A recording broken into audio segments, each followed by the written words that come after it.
Hello students, welcome back to our YouTube channel Adhunik JEE NEET CET of other digital classes. Previous class में हम लोगों ने discuss किया था सुपरपोजिशन थ्योरम क्या होती, maximum power transfer theorem discuss किया था, इलेक्ट्रिकल वर्क पढ़ा था, इलेक्ट्रिकल एनर्जी पढ़ी थी, इलेक्ट्रिकल पावर के बारे में डिटेल बात की थी। आज की क्लास में हम लोग नोडल एनालिसिस के एप्लीकेशन के साथ डील करेंगे, जिसमें हम किसी जंक्शन का पोटेंशियल डिफाइन करने के लिए हम इसका यूज करेंगे, इक्विवेलेंट रेजिस्टेंस निकालने के लिए इसका यूज करेंगे, पोटेंशियल डिफरेंस दो पॉइंट के बीच में निकालना है तो इसका यूज करना देखेंगे, हर एक ब्रांच में कितनी करंट फ्लो करती है इसकी वैल्यू देखेंगे, और ये ज्यादातर चीजें हम पी बाई क्यूज के साथ देखेंगे। कुछ मिक्स क्वेश्चन भी होंगे लेकिन ज्यादातर क्वेश्चन नोडल एनालिसिस के ही हैं आज। तो सबसे पहले अगर बात करते हैं नोडल एनालिसिस के स्टेप्स क्या होते हैं, तो आई थिंक ये सारे स्टेप पता होंगे। सबसे पहले क्या करना होता है, प्रिंसिपल नोड जो दिया गया होता है, इस प्रिंसिपल नोड के नंबर देखने होते हैं और जितने भी हों उन सबको पहले फाइंड करो, उसके बाद में एक रेफरेंस पॉइंट ले लो, उस रेफरेंस के रेस्पेक्ट में सबके पोटेंशियल लिख दो। फिर क्या करना है, जितनी भी करंट जा रहे हैं उसको आउटगोइंग डायरेक्शन में मानो, आउटगोइंग डायरेक्शन में हम लोग लेते हैं। उसके बाद में यहां पर केसीएल लगाओ, इक्वेशन बनाओ, सॉल्व करो, जो अननोन जंक्शन पोटेंशियल उनकी वैल्यू निकाल लो। उसके बाद में जो भी इलेक्ट्रिकल क्वांटिटी अननोन होती है उसकी वैल्यू इजीली यहां से फाइंड कर सकते हैं। तो इसे क्वेश्चन पर लगा करके देखते हैं। कह रहे हैं find the potential at point A, यहां पर जो ए पॉइंट दिया गया है इसका पोटेंशियल हमें बताना है। तो सबसे पहले अगर बात करते हैं, जितनी भी करंट वो आउटगोइंग डायरेक्शन में, यहां पर डायरेक्ट लिखना चाहे तो लिख सकते हैं, इधर जो करंट जा रही दैट इज I1, इधर जो करंट जा रही है वो कितनी है I2, और इधर करंट जा रही है वो I3 है, और डाउनवर्ड करंट I4 है। तो अगर हम आउटगोइंग करंट को पॉजिटिव लिखते हैं तो according to our sign convention क्या लिखेंगे, I1 plus I2 plus I3 plus I4 is equal to में 0। I1 की वैल्यू देखो क्या है, इसका पोटेंशियल पता नहीं तो इसको x मान लेते हैं, तो ये लिखा जाएगा x, और यहां पर -20 और ये बन जाएगा -10 डिवाइडेड बाय इसका रेजिस्टेंस कितना 1 ओम है, प्लस I2 में लिखेंगे तो क्या लिखेंगे x -15 -20 डिवाइडेड बाय में क्या लिखेंगे तो 2 लिख देंगे, प्लस I3 की वैल्यू लिखवाओ x -5 -50 तो +50 हो जाएगा, और डिवाइडेड बाय में बन जाएगा 2, और लास्ट लिखेंगे तो x -30 तो +30 डिवाइडेड बाय में 1 बन जाएगा, ऐसा बनेगा।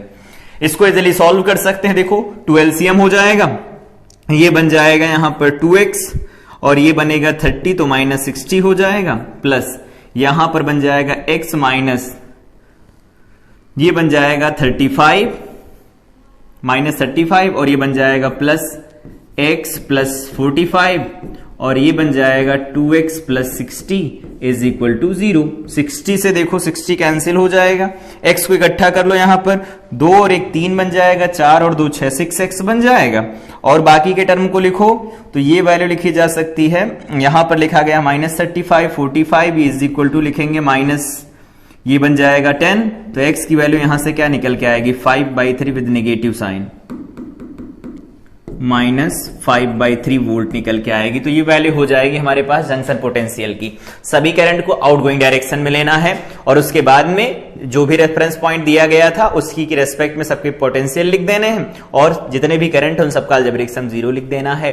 बाहर जाने वाली करंट को हम पॉजिटिव साइन के साथ लिखते हैं, ठीक है। इसका एप्लीकेशन देखो, जेईई मेन में क्वेश्चन पूछा गया था, कह रहे थे when the switch S is closed, अगर इस स्विच S को क्लोज कर दिया जाता है then find the value of current I, जो I करंट यहां पर फ्लो करेगी इसकी वैल्यू बतानी है। तो सबसे पहले क्या करते हैं, हमारे पास देखो ये प्रिंसिपल नोड है, हमारा प्रिंसिपल नोड है, तो अब यहां पर करंट की डायरेक्शन पहले से लिखी हुई है तो हम इनको बदल नहीं सकते। तो नहीं बदलना है तो देखो आने वाली करंट कौन कौन सी I1 प्लस I2, जाने वाली करंट कौन सी I1 की वैल्यू जरा से लिखवाओ यहां से, इसका पोटेंशियल कितना x है, तो यहां से क्या लिख सकते हैं, ये लिखेंगे 20 - x डिवाइडेड बाय में क्या लिख सकते हैं, तो डिवाइडेड बाय में लिखा जाएगा 2, और I2 लिखेंगे तो क्या लिखेंगे, ये लिखेंगे 10 - x डिवाइडेड बाय में लिखेंगे 4, प्लस यहां लिखेंगे x -0 डिवाइडेड बाय में 2 इज इक्वल टू 0 लिखा जाएगा। 1 मिनट, ये ऐसा बन गया, ये हमारे पास वैल्यू बन गई, इक्वल टू यहां पर लगाएंगे, ऐसा बन गया। सॉल्व कर देते हैं इसे, तो 4 हो जाएगा एलसीएम, ये बन जाएगा 40 - 2x plus 10 - x is equal to ये बन जाएगा 2x। देखो यहां पर 2x, यहां पर x से 3x बनेगा, 5x हो जाएगा, तो इसे लिख देते हैं 5x, और इधर साइड में क्या बनेगा 40 और ये 10 बन जाएगा 50, ये 50 बन जाएगा, ये हो गया ऐसा। तो यहां से x की वैल्यू कितनी निकल के आ जाएगी 10 वोल्ट्स। पूछा क्या है, करंट I पूछा है, तो I की वैल्यू क्या, यही तो है I, तो 10/2, तो करंट आई की वैल्यू हो जाएगी 10/2 इज इक्वल टू, या ऐसे लिखना चाहें तो लिख लेते हैं फॉर्मेलिटी के लिए, 10 - 0/2 is equal to 5 ampere current flow करेगी यहां पर इस ब्रांच के अंदर, जो ये सी से नीचे की तरफ ब्रांच गई इसमें 5 एम्पियर करंट फ्लो करेगी। तो देखो सर्किट में अप्लाई कैसे करना, अप्लाई करना आ जाए तो उस पर मैन ने क्वेश्चन भी पूछ रखा, उस पर भी अप्लाई करना सीख सकते हैं। तो पीवाईक्यूज अलग से नहीं बनते, अगर कंप्लीट थियरी हमें कवर होकर लेते हैं हम, तो जितने भी क्वेश्चन बनते हैं वो इजी हो जाते हैं हमारे लिए। आगे बात करते हैं, यहां पर एक क्वेश्चन है, इसके बाद हम इक्विवेलेंट रेजिस्टेंस निकालना सीखेंगे, उसके बाद फिर से अप्लाई करते हैं इसे दिए गए पिछले साल के जो क्वेश्चन है उन पर। यहां पर 3 वोल्ट है, वहां 1 वोल्ट है, यहां 2 है, यहां 2 है, 3 है और 1 है। ठीक है, क्वेश्चन ये है VA का पोटेंशियल हमें चाहिए, VA यहां लिखा गया है, find the value of VA, ये ऐसा है। तो पता है ये ग्राउंड है ना, तो ग्राउंड है तो इसे ग्राउंड करवा दो, पोटेंशियल 0 लिख देंगे। ठीक है, अब यहां से देखो जितनी करंट सब आउटगोइंग डायरेक्शन में करंट नहीं लिखेंगे, डायरेक्ट लिखते हैं KVL equation with Ohm's law. तो क्या लिखेंगे, नोडल एनालिसिस इस बार डायरेक्ट लगाते हैं। यहां से करंट चलेगी तो देखो ये वाला तो 0 चला गया, तो इधर वाले को क्या लिख सकते हैं, +3 वोल्ट लिख सकते हैं। यहां पर प्लस ग्राउंड है, इसका मतलब यहां पर लिख सकते हैं -1 वोल्ट, और यहां पर जैसा वैसा। तो एक काम करो, यहां से यहां जो करंट फ्लो करेगी आउटगोइंग डायरेक्शन को हम पॉजिटिव लेते हैं, तो बन जाएगा VA -3 डिवाइडेड बाई में 1 प्लस, यहां लिखेंगे VA -2 - 0 डिवाइडेड बाई में क्या लिख सकते हैं, 0 लिखना हो लिखो, नहीं ना लिखो, डिवाइडेड बाई में लिख सकते हैं 2 प्लस, इधर वाले में लिखेंगे तो क्या लिखेंगे, VA -+1 बन जाएगा, डिवाइडेड बाई में 3 इज इक्वल टू 0 बनेगा। सॉल्व कर दो इसे, 6 LCM आएगा, 6VA -18 प्लस 3VA माइनस, यहां पर हो जाएगा 6 प्लस, यहां पर क्या लिख सकते हैं 2VA plus 2 is equal to 0। Solve कर दो इसे, 6 और 3 9 बन जाएगा, 9 2 बन जाएगा 11VA। ठीक है, और यहां पर 18 है और ये 6 है, ये बनेगा 24 और ये बन जाएगा -2 इज इक्वल टू 22। तो VA की वैल्यू कितनी निकल के आई, 2 वोल्ट निकल के आई।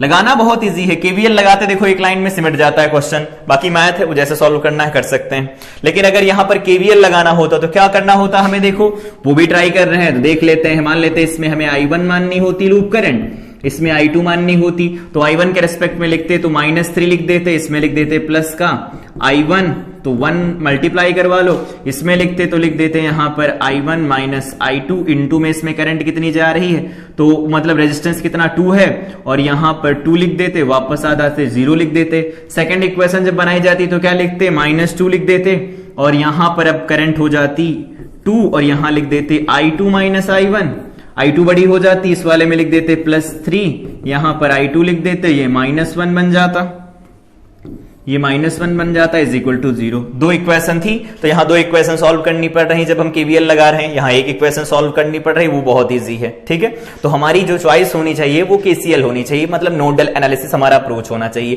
क्वेश्चन जल्दी बन जाते हैं। अगर सॉल्व करना होगा तो यहां से भी सॉल्व करेंगे, सेम रिजल्ट निकल के आएंगे। I1 I2 I3 की वैल्यू निकाल लेंगे, तो इसमें देखो I1 minus I2 current flow करेगी, अगर नीचे करेगी ऊपर करेगी तो I2 माइनस I1 करेगी, वैल्यू निकाल लेंगे यहां से, सॉल्व करके रिजल्ट मिल जाएगा। अगला दिया गया है 12 identical resistances are arranged on all edges of a cube. एक एजेस ऑफ क्यूब दिया गया है, इसका क्वेश्चन हम लोगों ने किया था और इसको निकाल भी सकते हैं, वैल्यू भी याद होगी, लेकिन इसको आज हम नोडल एनालिसिस से करेंगे। तो क्या करते हैं, यहां पर एक इमेजिनरी बैटरी जोड़ दो, ये एक इमेजिनरी बैटरी यहां पर ऐड कर दो, इसका पोटेंशियल V है तो इसका पोटेंशियल 0 वोल्ट है, बोल सकते हैं। ठीक, यहां का पोटेंशियल X ले लेते हैं, तो देखो यहां का पोटेंशियल X, यहां का पोटेंशियल X हो जाएगा, तो यहां का पोटेंशियल V माइनस X हो जाएगा, यहां का हो जाएगा V माइनस X, और यहां का पोटेंशियल V माइनस X हो जाएगा। बिल्कुल सही है। ठीक, अब क्या करो, इस वाले पर नोड लगा दो, इस वाले पर नोड लगाओ। नोड लगाएंगे तो क्या लिखेंगे, X minus 0 divided by R plus, यहां पर लिखेंगे तो क्या लिखेंगे, X minus V minus X divided by में बन जाएगा R प्लस, सिमिलरली इधर भी यही है, क्या लिखेंगे X minus V minus X divided by में R इज इक्वल टू 0। मतलब जो यहां पर I1 I2 I3 लिखा गया है, इनकी वैल्यू यहां पर लिखी गई है, तो ये क्या लिखा गया है, I1 plus I2 plus I3 is equal to 0, इसी की वैल्यू लिख दी गई। अब एक काम करो, यहां से इसे सॉल्व कर लो, तो ये बन जाएगा देखो X बाई R प्लस, यहां पर बन जाएगा 2X बाई R प्लस यहां पर बन जाएगा 2x/r, ठीक है। और उसके बाद में यहां पर देखो माइनस में ये बन जाएगा v/r, ये v/r तो 2v/r बन जाएगा इज इक्वल टू 0 बनेगा। तो 2 2 4 5 बन जाएगा, 5x/r is equal to 2v/r बनेगा। x की वैल्यू देखो निकल के आएगी 2/5 टाइम्स v बनेगा। बोलो सही है? बिल्कुल सही है।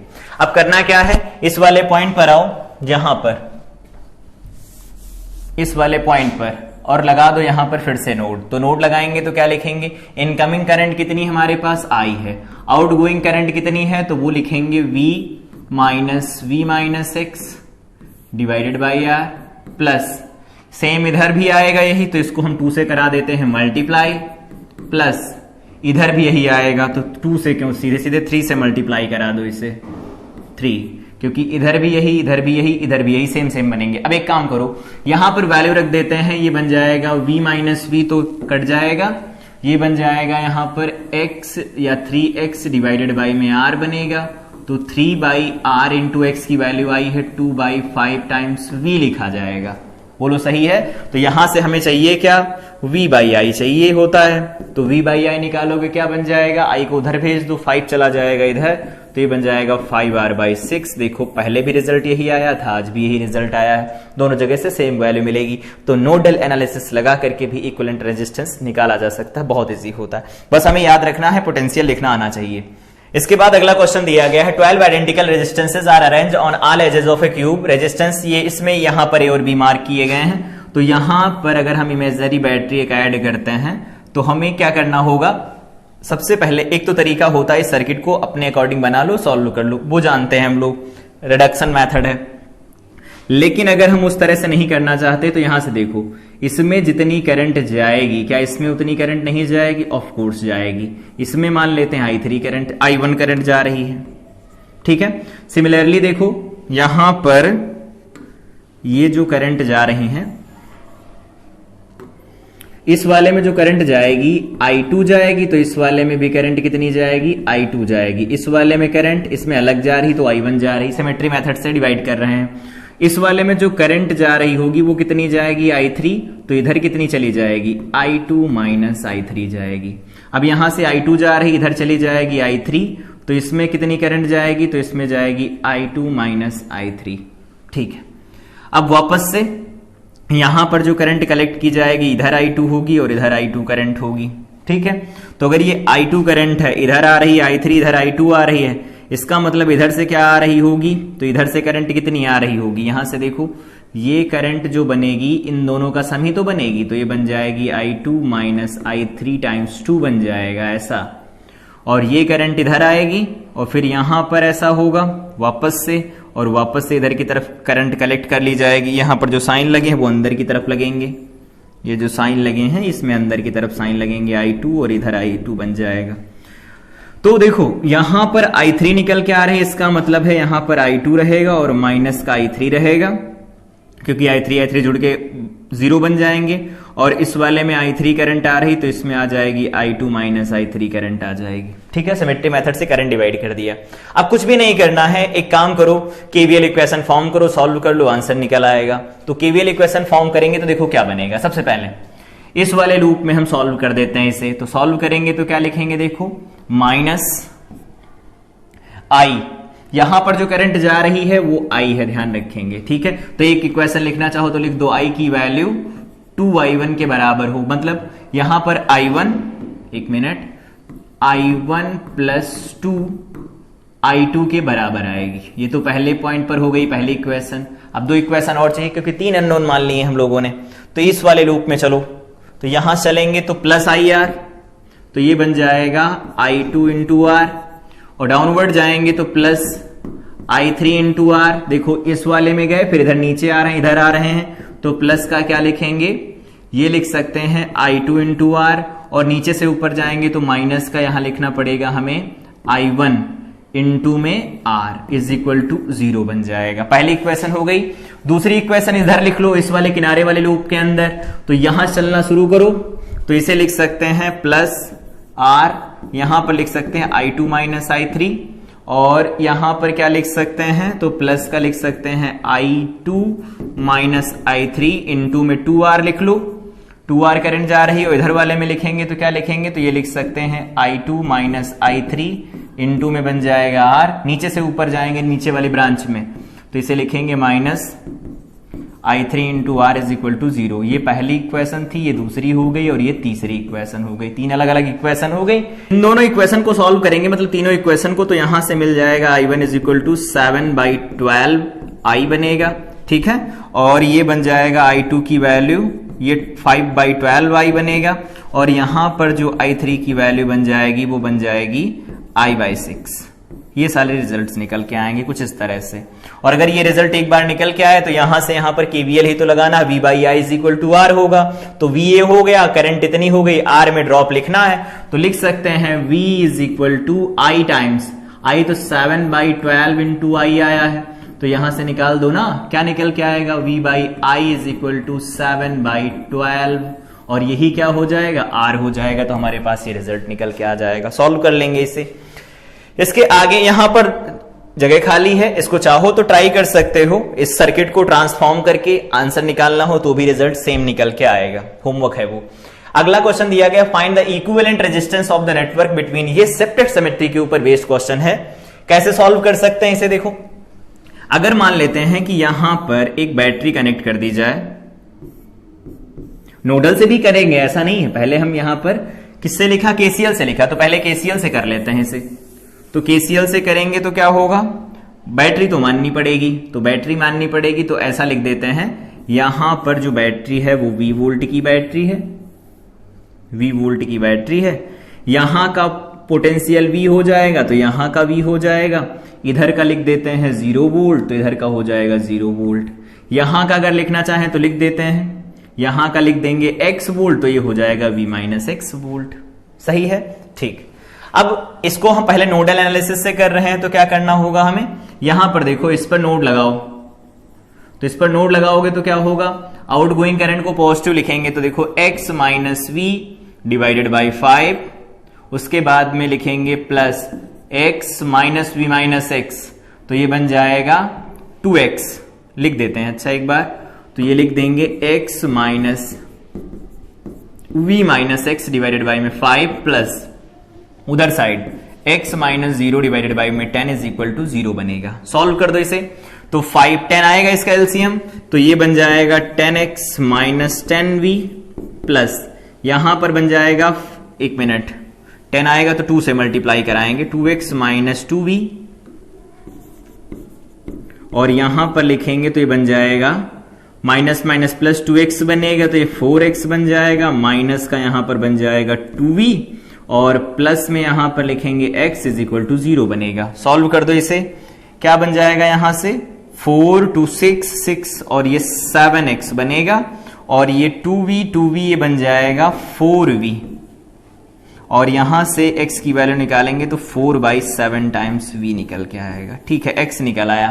x जैसे ही निकल आया हमें क्या बताना है, find the equivalent resistance of the network between A and B, A और B के बीच में इक्विवेलेंट रेजिस्टेंस चाहिए, तो निकाल लो वैल्यू, क्या बन जाएगी यहां से, इस पॉइंट पर देखो ये I करंट आ रही है, बाकी के करंट जा रही हैं, तो यहां पर नोड लगाएंगे तो I जो आएगा इज इक्वल टू क्या लिख सकते हैं, ये वैल्यू, तो लिखेंगे V-X डिवाइडेड बाई में रेजिस्टेंस दैट इज 5 प्लस इधर वाले में वैल्यू क्या लिखेंगे, तो V-X डिवाइडेड बाई में क्या लिख सकते हैं, तो इसे 10 लिखा जाएगा। सॉल्व कर दो इसे, तो ये बन जाएगा, देखो v से v यहां कैंसिल हो जाएगा, ये वैल्यू बन जाएगी x/10, तो यहां पर बन जाएगा देखो v/5 माइनस x/10 बनेगा, और यहां पर 5 बनेगा, और इधर सामने क्या लिख सकते हैं, तो v से v कैंसिल हो जाएगा, ये x/10 बन जाएगा। एक काम करो, 2 से मल्टीप्लाई डिवाइड करवा लो, तो v/5 बनेगा, माइनस का 2x/10 बन जाएगा, प्लस x/10 बन जाएगा। देखो सही है। अब यहां से वैल्यू मिल जाएगी v/5 प्लस ये माइनस बन जाएगा, x/10 बनेगा। अब एक काम करो, x की वैल्यू यहां पर रख दो, x की वैल्यू 4/7 टाइम्स v है, तो ये बन जाएगा v/5 माइनस 1/10 इंटू में 4/7 7 टाइम्स ये बन जाएगा v। इसको सॉल्व कर देंगे, सॉल्व करेंगे तो यहां से हमें रिजल्ट किसका चाहिए होता है, v डिवाइडेड बाई में i का चाहिए होता है। इसको सॉल्व कर लेंगे, जो भी रिजल्ट आएगा 7 ओम निकल के आ जाएगा। ठीक है, एक तो तरीका ये हो गया। अगर इस तरह से नहीं लगाना है तो दूसरा तरीका इसका है, दूसरा तरीका सर्किट को रीड्रॉ करना पड़ेगा। 5 10 10 5 5 10, यहां पर भी एक रेजिस्टेंस लगा है, बैलेंस ब्रिज तो है नहीं ये ऐसा बन जाएगा। यहां पर बैटरी जोड़ी गई है एक, ये ऐसा दिया गया है। 5 10 10 5 5 10 10 5 और बीच में क्या है, तो ये 5 लगा हुआ है। अब एक बात देखो, यहां से A और B है, यहां पर देखेंगे तो देखो सेपरेट सिमेट्री दिख रही है। कैसे, यहां पर 5 है तो यहां पर 5 है, तो इसमें अगर हम करंट मान लेते हैं I1 है तो इस वाले में भी करंट कितनी है, I1 है। या ऐसे नहीं मानना तो ऐसे मत मानिए, यहां पर मान लेते हैं करंट जा रही है, इधर से करंट I, इधर करंट चली गई x, तो इसमें कितनी चली जाएगी, I माइनस एक्स। बिल्कुल सही। तो अगर इसमें x है तो इसमें क्या हो जाएगी, x हो जाएगी। इसमें x minus I minus x, तो इसमें भी I माइनस एक्स हो गई। ठीक है, ये x इधर आई थी, I माइनस एक्स उधर चली गई, तो इसमें कितनी करंट जाएगी, तो ये जाएगी x minus I minus x, तो इसे लिख सकते हैं 2x minus I, 2x minus I। बिल्कुल सही है, बन गया ऐसा। अब हमें क्या करना है, सॉल्व कर देना है इसे कि व्हील इक्वेशन लगा करके। तो एक बार लूप इसमें लगा लो, एक बार लूप इसमें लगा लो, एक बार इसमें लगा लो, सॉल्व कर दो। रिजल्ट यहां से भी RAB की वैल्यू निकल के आ जाएगी 7 ओम, सेम रिजल्ट निकल के आएगा। लेकिन यहां पर नंबर ऑफ इक्वेशन हमारे पास बढ़ गई, सॉल्व करना पड़ेगा हमें। तो अननोन कौन सा, x ही अननोन है, तो किसी एक में चल करके इक्वेशन फॉर्म कर लो, उसके बाद में जो भी डाटा होगा इस पॉइंट पर आकर के फिर से कलेक्ट करवा लेना, I की वैल्यू हो जाएगी यहां से। ठीक, अगला यहां पर ये देखो KVL दिया गया था, इसको सॉल्व करना हो तो अभी हम लोगों ने यहां पर डिस्कस किया कि इस तरह से सॉल्व कर सकते हैं इसे। इसके आगे बात करते हैं, यहां पर जेईई मेन 2019 से क्वेश्चन दिया गया है। यहां पर जो ये वोल्टेज सोर्स लगा है थोड़ा दिक्कत कर रहा, नहीं तो हम इसे नोडल एनालिसिस से सॉल्व कर सकते थे। ये कैसा सोर्स लगा है, देखो यहां पर आइडियल वोल्टेज सोर्स, और आइडियल वोल्टेज सोर्स में हम जब नोडल एनालिसिस लगाएंगे इक्वेशन लिखनी पड़ेगी करंट की, और करंट की इक्वेशन लिखने का मतलब ये है difference divided by resistance, resistance इसका कुछ है ही नहीं। तो क्या करते हैं, इसमें हम नोडल एनालिसिस लगाने से बचते हैं। क्या करते हैं, करंट मान लेते हैं, इसमें I1 है, इस वाले में करंट क्या मान लेते हैं, I2। सॉल्व कर देते हैं इसे। तो यहां से क्या लिखेंगे, +10, पहला साइन लिखते हैं ना, उधर लिखेंगे तो ये लिखा जाएगा प्लस, तो ये लिखा जाएगा 20 into I1 minus I2 is equal to 0 बनेगा। ठीक है, हमें बताना क्या है, तो R1 R2 में करंट कितनी है बतानी है, तो बताते हैं, एक मिनट। अगले वाले में लगाओ तो उसे लिखेंगे 20 I2 माइनस 10, और यहां पर लिखेंगे तो प्लस का 20, ये बन जाएगा I2 माइनस I1 इज इक्वल टू 0 बनेगा। इकट्ठा कर लो इनको, तो यहां पर ये जो पहली इक्वेशन बनेगी ये लिखेंगे 20 I1 माइनस 20 I2, और इज इक्वल टू में लिखेंगे तो -10 लिख सकते हैं इसे। दूसरी इक्वेशन क्या बनेगी, यहां पर देखो 20 I2 तो -20 I1 बन जाएगा, यहां पर 20 20 बन जाएगा 40 I2, और ये -10 उधर जाएगा +10 बन जाएगा। देखो एक बार, यहां पर लिखा गया है -20 I1, ये 20, ये पहली इक्वेशन अगर माने तो ये सेकंड इक्वेशन, दोनों को ऐड करवा दो। ऐड करवाओगे तो यहां बन जाएगा देखो 20 I2, ये तो 0 हो गया, इधर बन जाएगा इज इक्वल टू 0। इसका मतलब यहां से सीधे सीधे I2 की वैल्यू 0 निकल के आई, और I2 की वैल्यू अगर 0 निकल के आई तो I1 निकाल लो। I1 क्या होगा, इसमें रख लो, यहां पर 20 I1 माइनस, तो 0 हो गया, माइनस का 10, तो यहां से I1 की वैल्यू कितनी निकल के आ जाएगी, तो ये वैल्यू निकल के आ जाएगी -2।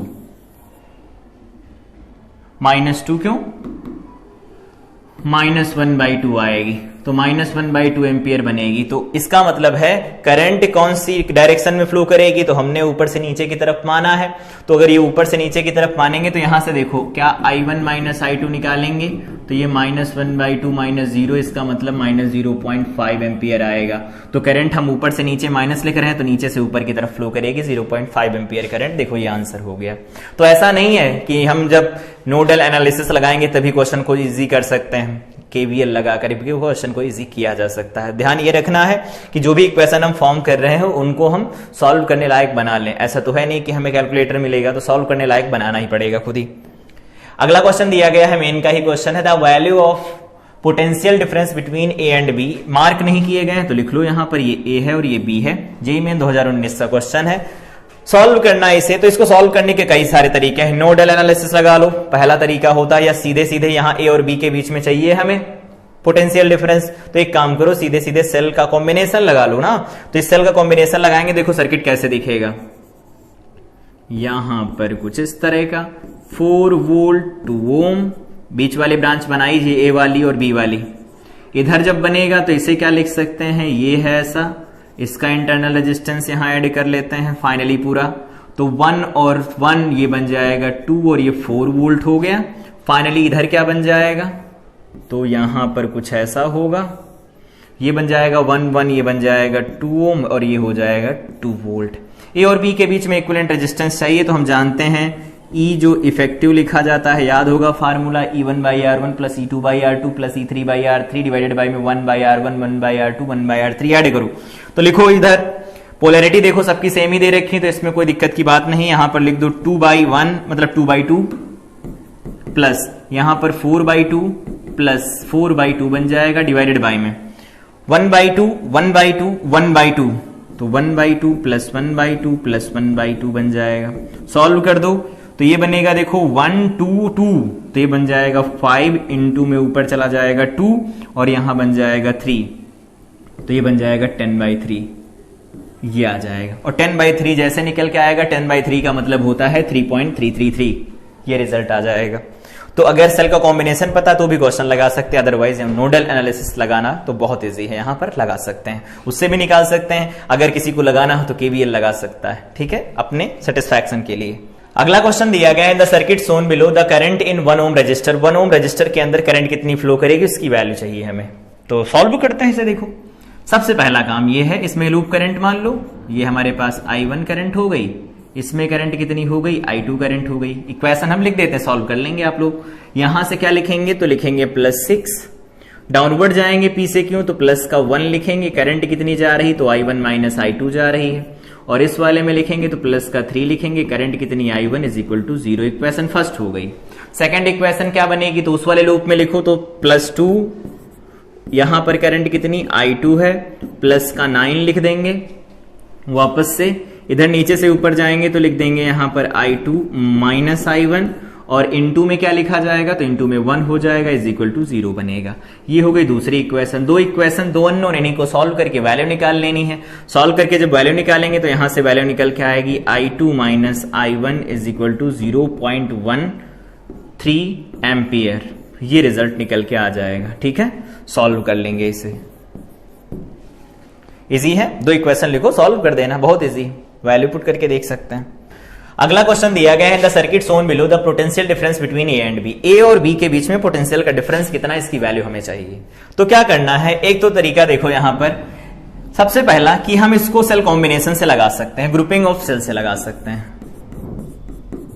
ग्रुपिंग ऑफ सेल से लगा सकते हैं। कैसे, पैरेलल में सेल जोड़े गए हैं, इन दोनों का कोई मतलब है नहीं, क्यों, क्योंकि इनके अंदर करंट जो फ्लो करेगी उससे कोई मतलब है नहीं। बाहर वाला सर्किट अगर कनेक्ट भी किया जाएगा तो उसमें एलिमेंट क्या लगे हैं वो हमें अननोन है, तो हमारा ये जो कंसर्न है ये केवल ये सर्किट है। तो इनके बीच में पोटेंशियल का डिफरेंस निकालना है तो निकाल सकते हैं। कैसे, यहां पर जो ई इफेक्टिव मिलेगा, बोलो कितना मिलेगा, ई इफेक्टिव मिल जाएगा 1/1 plus 2/1 plus 3/1 divided by 1/1 plus 1/1 plus 1/1 बन जाएगा।